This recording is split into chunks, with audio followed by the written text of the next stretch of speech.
legs, his neck, or his neck, her legs, and what you'll get is exactly the opposite of, that's the potential. There is a chance that you'll get the worst of both and not the best of both.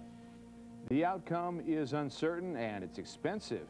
Breeding a great horse. NECN's Marguerite Ayers offers a fascinating personal look in today's cover story.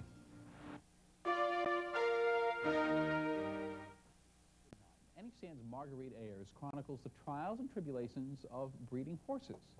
Some very impressive results. From the moment that I knew Lamb Chop was mine, my mindset was always, she'll be a great broodmare.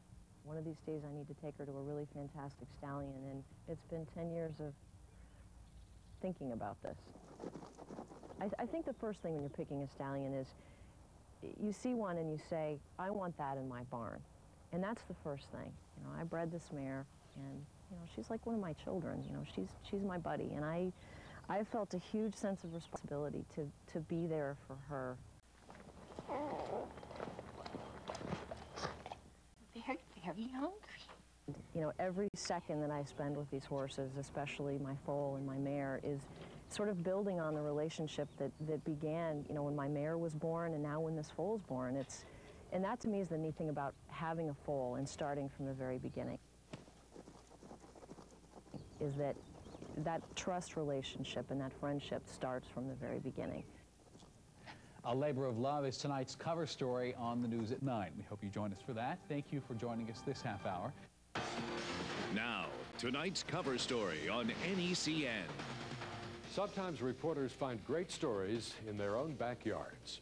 Tonight, NECN's Marguerite Ayers shares her story of high hopes and high technology, of the pairing of a mare and a stallion, of the miracle of birth. Now, we want to let you know you will see the birth of a horse in this story. After a long wait, a story of childhood friendship is tonight's cover story. Here she goes. Mares know when to give birth. Marguerite? And mine is following orders from Mother Nature to deliver when she's alone, in the silence and darkness of night, when she determines that it's safest.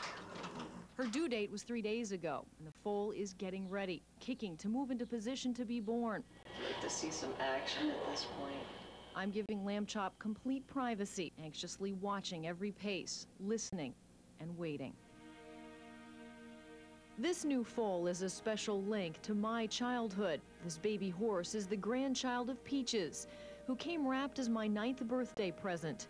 In the 16 years Peaches and I spent together, she took us to the World Championship twice. When she was 18, I had to say goodbye. Peaches had just given birth to her last foal, Lamb Chop, when she had to be put to sleep. I sold Lamb Chop to pay the vet bills on my geriatric mare. But my husband eventually bought her back. Lamb Chop was a surprise wedding present. Now, Lamb Chop is going to be a mom. But Lamb Chop's pregnancy is no love story. In May of last year, a blue cooler arrived in Providence on a flight from Ohio. Inside, a tiny vial of precious genes, 5 cc's of horse semen from a stallion in Ohio. I saw Indian artifacts for the first time when he was only 3 at the Quarter Horse Congress. I knew immediately he was the match for Lamb Chop. That day he was second, and less than a month later he became a world champion.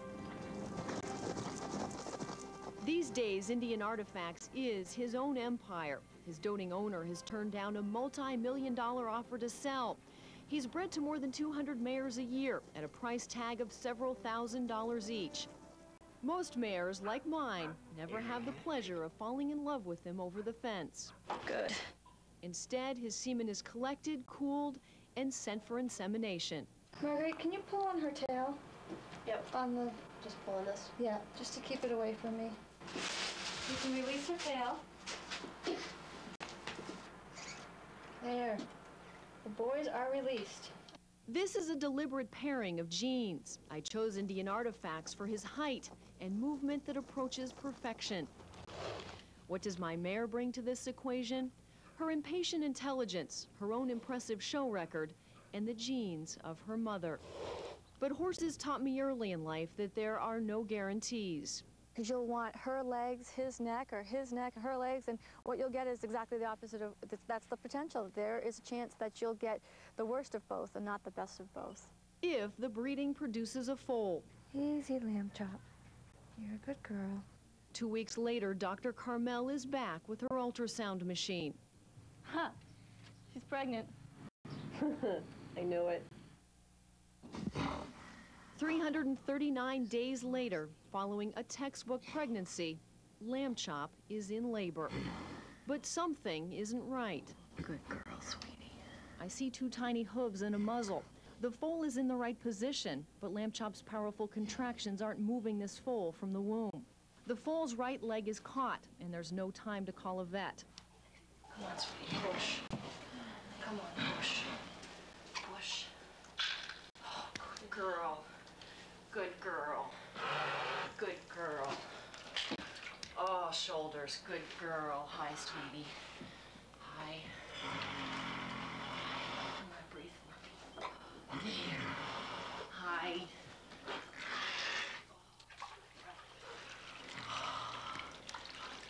Baby. Oh. We got a filly. Oh. We got a little filly.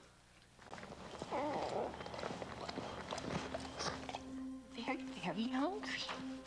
Yes, I'm very, very hungry. Would you like to stand up and eat?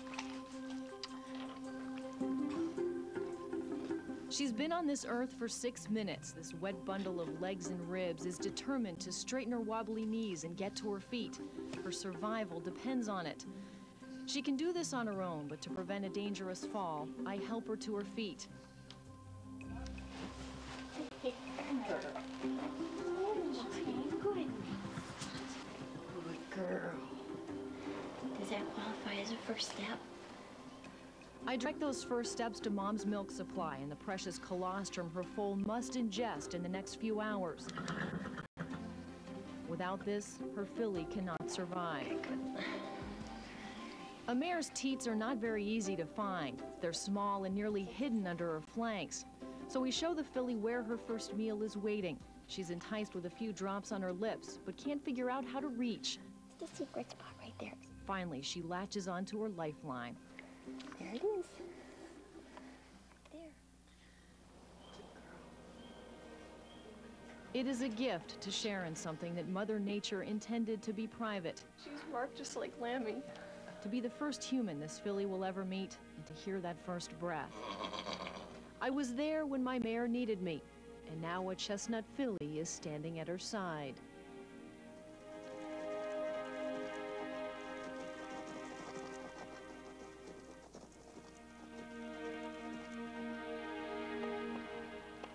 Ten years ago, I witnessed Lamb Chop's first breath and helped her to stand. By the time I get on this filly's back, we will know each other well. She's my next show horse, my next partner, the continuation of a lasting friendship. Marguerite Ayers, NECN. Mother and daughter. What a great story. That's a wonderful, wonderful story. Beautiful little filly. I've been out to see her, and she's just Isn't she gorgeous? gorgeous. Oh. Gorgeous. We'll recap some of today's top stories after the break. President Bush signs another tax cut into law.